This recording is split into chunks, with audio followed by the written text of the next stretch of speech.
मैं यहाँ पर संविधान की अच्छाइयां गिनाने नहीं जाऊंगा, क्योंकि मुझे लगता है कि संविधान कितना भी अच्छा क्यों ना हो, वो अंततः बुरा साबित होगा अगर उसे इस्तेमाल में लाने वाले लोग बुरे होंगे, और संविधान कितना भी बुरा क्यों ना हो, वो अंततः अच्छा साबित होगा अगर उसे इस्तेमाल में लाने वाले लोग अच्छे होंगे। विश्व के सबसे बड़े लिखित संविधान के रचयिता डॉक्टर भीमराव अंबेडकर, जिन्हें अपने बचपन में घोर जातिवाद का सामना करना पड़ा, अपने स्कूल में उच्च वर्ग के विद्यार्थियों से दूर जमीन पर बैठकर पढ़ना पड़ता था, जिनके अपने बाल अपनी बड़ी बहन से कटवाने पड़ते थे, क्योंकि गांव का कोई नाई इन्हें हाथ लगाकर दूषित नहीं होना चाहता था, और जिन्हें समाज की इस घिनौनी विचारधारा की वजह से अपना सरनेम सकपाल से बदलकर अंबेडकर करना पड़ा था।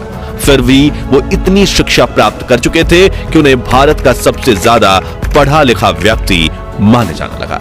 कैसे उन्होंने अपने लोगों के हक के लिए दशकों तक आवाज उठाई, क्यों बाबा साहेब अपनी सेहत पर ध्यान न देकर भारत के महान संविधान की रचना कर रहे थे, और आखिर में तो वो अपना धर्म ही बदल बैठे जो बौद्ध धर्म अपनाया। और इस धर्म को अपनाते वक्त उन्होंने कौन सी 22 प्रतिज्ञाएं ली थी जिन पर काफी विवाद हुआ था। आज जानेंगे बाबा साहब भीमराव अंबेडकर के जीवन से जुड़ी ऐसी ही कुछ अनसुनी अनकही बातें, लेकिन उसके पहले नए दर्शक जल्दी से चैनल को सब्सक्राइब कर दीजिए। 14 अप्रैल 1891 के दिन मध्य प्रदेश के महू जिले में रहने वाले रामजी मलोजी सकपाल और भीमाबाई के घर एक बेटे का जन्म होता है। मां भीमाबाई अपने बेटे का नाम भीमराव रखती हैं, जो अपने माता पिता की 13वीं संतान थे। 5 साल की उम्र में अंबेडकर का स्कूल में दाखिला करवाया जाता है, लेकिन छोटे से भीम को जल्द ही बात समझ में आ जाती है कि समाज में उनके परिवार के साथ भेदभाव किया जाता है। स्कूल में उन्हें स्टूडेंट्स के डेस्क से दूर कोने में जमीन पर बिठाया जाता था। लंच ब्रेक में उन्हें उस बर्तन से पानी नहीं पीने दिया जाता था जिससे बाकी बच्चे पानी पीते थे। उनके बचपन से जुड़ा एक आंखों में आंसू ला देने वाला किस्सा यह है कि एक बार भीमराव और उनके बड़े भाई को गर्मियों की छुट्टियां मनाने के लिए गोरेगांव जाना था, जहां उनके पिता कैशियर की नौकरी करते थे। दोनों भाई ट्रेन में बैठकर गोरेगांव पहुंच जाते हैं, लेकिन काफी देर इंतजार करने के बावजूद उनके पिता रामजी सकपाल उन्हें लेने के लिए स्टेशन नहीं पहुंचते। भीमराव और उनके भाई ने साफ सुथरे कपड़े पहन रखे थे और उनके चेहरे पर मासूमियत झलक रही थी। जो देख स्टेशन मास्टर इनके पास आकर पूछता है, तुम कौन हो और कहां जा रहे हो? तभी भीमराव बिना कुछ सोचे समझे ये बता देते हैं कि वो महार जाति के दलित हैं, जो सुनकर स्टेशन मास्टर के चेहरे के भाव बदल जाते हैं और वो इन्हें बिना कुछ कहे वहां से चला जाता है। कुछ देर बाद दोनों भाई अपने पिता तक पहुंचने के लिए एक बैलगाड़ी किराए पर लेने की सोचते हैं, लेकिन बैलगाड़ी चालकों तक की भी बात पहुंच चुकी थी कि ये लोग अछूत और अस्पृश्य वर्ग के हैं और वो इनसे बात भी नहीं करना चाहते थे। काफी ठोकरें खाने के बाद एक बैलगाड़ी वाला इन्हें सवारी देने के लिए मान गया, लेकिन उसने इनसे दोगुना किराया मांगा और कहा बैलगाड़ी तुम्हें खुद ही चलानी होगी, और वो बैलगाड़ी से पैदल चलने लगा, क्योंकि उन्हें इनसे दूषित होने का डर था। यह घटना भीम के दिमाग पर काफी गहरा प्रभाव डालती है, जिसके बाद उनका ध्यान हर उस घटना पर जाने लगता है जिसमें उन्हें लोगों ने अलग और अछूत महसूस करवाया था। इसी तरह गांव का कोई नाई इनके बाल भी नहीं काटता था, बल्कि इन्हें घर ही अपनी दादी से बाल या दीदी से बाल कटवाने पड़ते थे। इन्हें गांव के मुख्य कुएं से पानी खींचने पर मनाही थी और कोई बड़ा वर्ग इन्हें अपने घर में प्रवेश तक नहीं करने देता था। इसी तरह बचपन से ही भीम को जातिवाद का अनुभव हुआ और वो हमेशा इसे बदलने के बारे में सोचने लगे, लेकिन इस भेदभाव के बावजूद उन्होंने अपनी पढ़ाई लिखाई से ध्यान नहीं हटाया। भीमराव की किस्मत कुछ मायनों में अच्छी भी थी, जैसे कि स्कूल में कृष्ण जी केशव अंबेडकर नाम के टीचर थे, जो ऊंची जाति के होने के बावजूद भीमराव को पसंद करते थे, और उन्होंने ही भीमराव सकपाल को अपनी सरनेम देकर भीमराव अंबेडकर बनाया था, ताकि उच्च शिक्षा के दौरान उनके साथ भेदभाव न हो। साथ ही पिता रामजी मालोजी सकपाल बेटे भीमराव को अच्छी शिक्षा दिलवाने के लिए मुंबई ले आए। अब ये शहर तो बहुत ही आधुनिक था, लेकिन यहाँ भी दलितों के प्रति लोगों की सोच उतनी ही छोटी थी। इसलिए जब भी भीमराव अंबेडकर की असली पहचान सामने आती, उन्हें जातिवाद का सामना करना पड़ता। खैर, पढ़ाई में ध्यान देते हुए उन्होंने 17 साल की उम्र में मैट्रिक की परीक्षा पास कर ली। अपने समुदाय में मैट्रिक पास करने वाले वो पहले इंसान थे।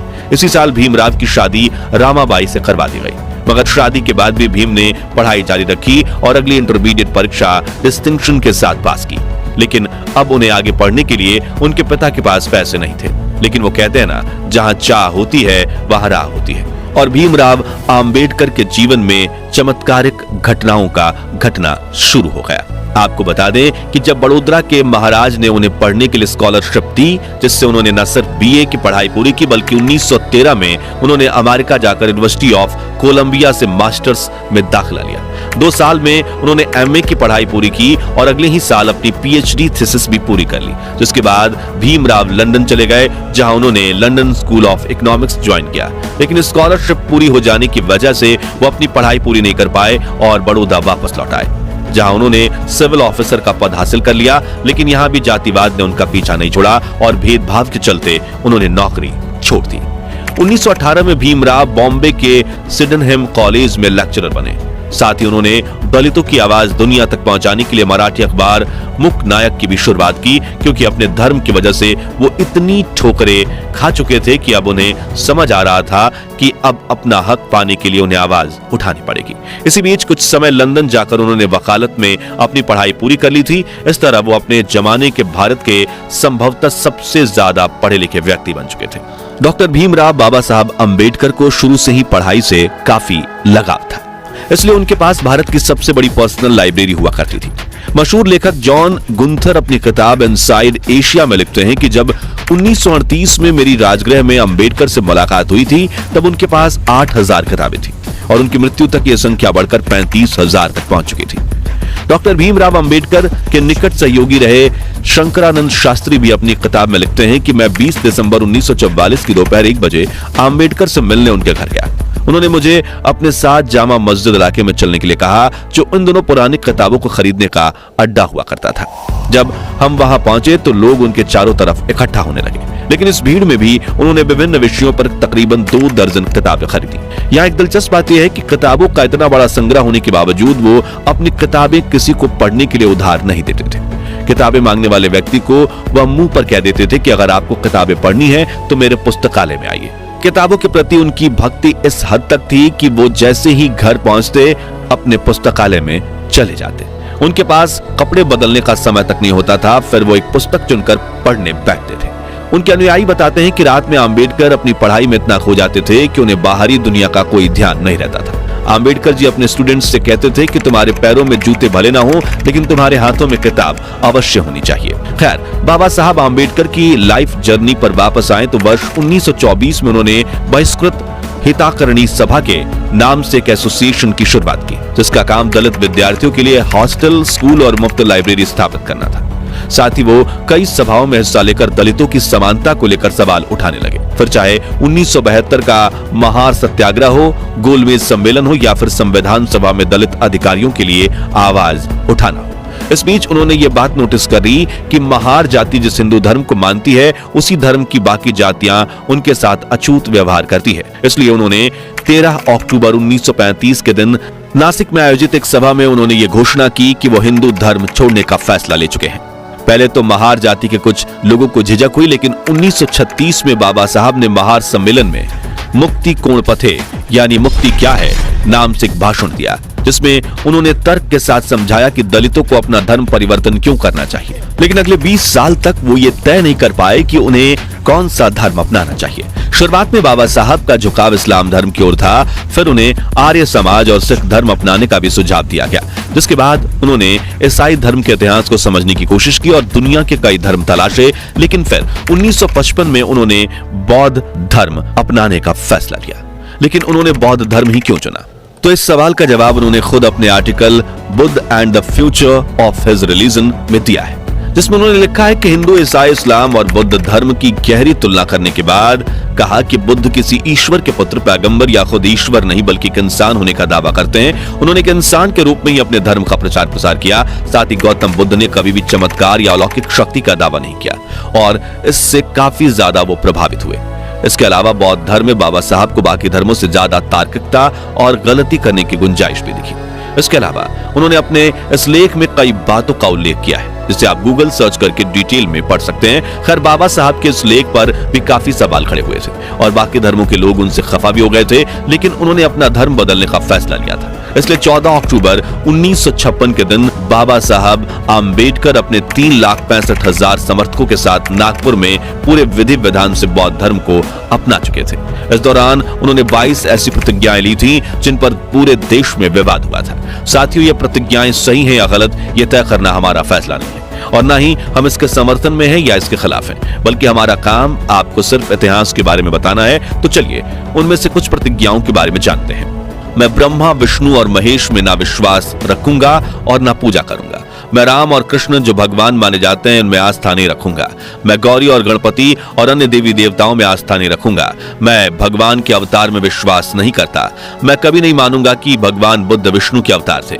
मैं हिंदू धर्म का त्याग करता हूं जो मानवता के लिए हानिकारक है और मुझे विश्वास है कि मैं धर्म परिवर्तन द्वारा फिर से जन्म ले रहा हूं, वगैरह। डॉक्टर अंबेडकर की इन प्रतिज्ञाओं ने हिंदू धर्म के उनके समर्थकों को ठेस पहुंचाई थी और धर्म परिवर्तन ही उनके जीवन की इकलौती सबसे बड़ी कंट्रोवर्सी है। चलिए अब जानते हैं दुनिया के सबसे बड़े लोकतंत्र की नींव जिस पर टिकी है, उस संविधान के बनने के पीछे की अनसुनी कहानी। तो 9 दिसंबर 1949 के दिन 299 सदस्यों वाली संविधान सभा की पहली बैठक हुई थी। इस सभा ने 1946 से 1949 के बीच उथल पुथल भरे 3 सालों में काम किया। इस दौरान देश में कई बड़े सांप्रदायिक दंगे हुए और देश का बंटवारा भी हुआ। इस कारण भारत और पाकिस्तान के बीच मानव इतिहास का सबसे बड़ा प्रवासी संकट पैदा हुआ। इस दौरान भारत में 550 से ज्यादा रियासतों का मुश्किल भरा एकीकरण का काम भी संपन्न हुआ था। ऐसे में संविधान बनाना काफी मुश्किल था, जिसके लिए उस समय देश के सबसे ज्यादा पढ़े लिखे व्यक्तियों में से एक डॉक्टर बाबा साहब आम्बेडकर को 29 अगस्त 1947 के दिन संविधान सभा की ड्राफ्टिंग कमेटी के अध्यक्ष के रूप में नियुक्त किया गया था, जिसमें 7 सदस्य थे। लेकिन कहा जाता है कि संविधान बनाने का 90% काम बाबा साहब आम्बेडकर ने अकेले किया था, लेकिन उन्होंने कभी इसका श्रेय अकेले नहीं लिया। राष्ट्रपति महोदय, सर, मैं ड्राफ्टिंग कमेटी द्वारा निश्चित की हुई संविधान की रूपरेखा को प्रस्तुत करता हूं और निवेदन करता हूं कि इस पर विचार किया जाए। राष्ट्रपति महोदय, सर, मैं ये सदन में उपस्थित उन लोगों में से एक हूं जो जानते हैं कि इस संविधान का मसौदा तैयार करने में डॉक्टर अंबेडकर ने कितनी मेहनत और लगन खर्च की है। शायद सदन को पता हो कि उसके द्वारा मनोनीत 7 सदस्यों में से एक ने इस्तीफा दे दिया और उसकी जगह किसी और को नहीं लिया गया। एक सदस्य थे अमेरिका में, तो उनकी जगह भी खाली रही और एक और सदस्य अपने कुछ कामों में, राज्य के कामों में व्यस्त रहे, इसलिए उनकी जगह भी खाली रही। 1 या 2 सदस्य दिल्ली के बाहर थे और शायद सेहत की वजह से शामिल न हो सके। इसलिए आखिर में हुआ यूं कि मसौदा तैयार करने का सारा भार आ पड़ा डॉक्टर अंबेडकर पर और मुझे कोई शक नहीं कि हम सब उनके अनुग्रहित हैं। मुझे जो भी श्रेय दिया जा रहा है वो मेरे अकेले का नहीं है। इसका कुछ हिस्सा जाता है सर BN राव को, जो कि हमारी इस सभा के संवैधानिक सलाहकार हैं, जिन्होंने ड्राफ्टिंग कमेटी के विचार करने के लिए संविधान का कच्चा मसौदा तैयार किया। इस श्रेय का कुछ हिस्सा उस ड्राफ्टिंग कमेटी के सदस्यों को भी जाना चाहिए। लेखक अशोक गोपाल के हाल ही में डॉक्टर अंबेडकर की जीवनी पर लिखी एक किताब, जिसमें उन्होंने बताया कि डॉक्टर अंबेडकर ने कैसे अपने खराब स्वास्थ्य से जूझते हुए तमाम मतभेदों को दूर करके दुनिया के सबसे बड़े संविधान में से एक को तैयार किया। इसके प्रारंभिक निर्माण के दौरान ही 2500 से ज्यादा संशोधन किए गए थे। बताया जाता है कि डायबिटीज और ब्लड प्रेशर से पीड़ित होने के बाद भी अंबेडकर ने संविधान तैयार करने में काफी श्रम किया।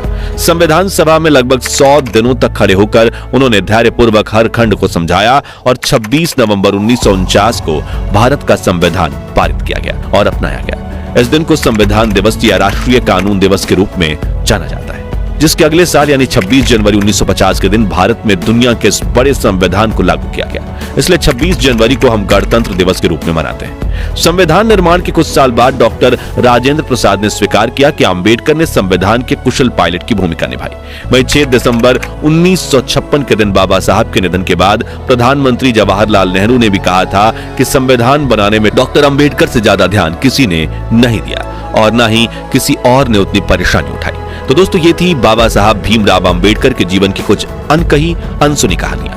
अगर आप भी बाबा साहब के जीवन के संघर्ष, मेहनत और विचारधारा से प्रभावित हैं तो कमेंट बॉक्स में उनकी तारीफ के 2 बोल जरूर लिखिए। वीडियो अच्छा लगा हो तो इसे लाइक और शेयर करके हमें सपोर्ट कीजिए और सियासी जगत से जुड़ी ऐसी दिलचस्प कहानियां सुनते रहने के लिए हमारे चैनल को सब्सक्राइब करके पास वाली घंटी जरूर बजा दीजिए। धन्यवाद।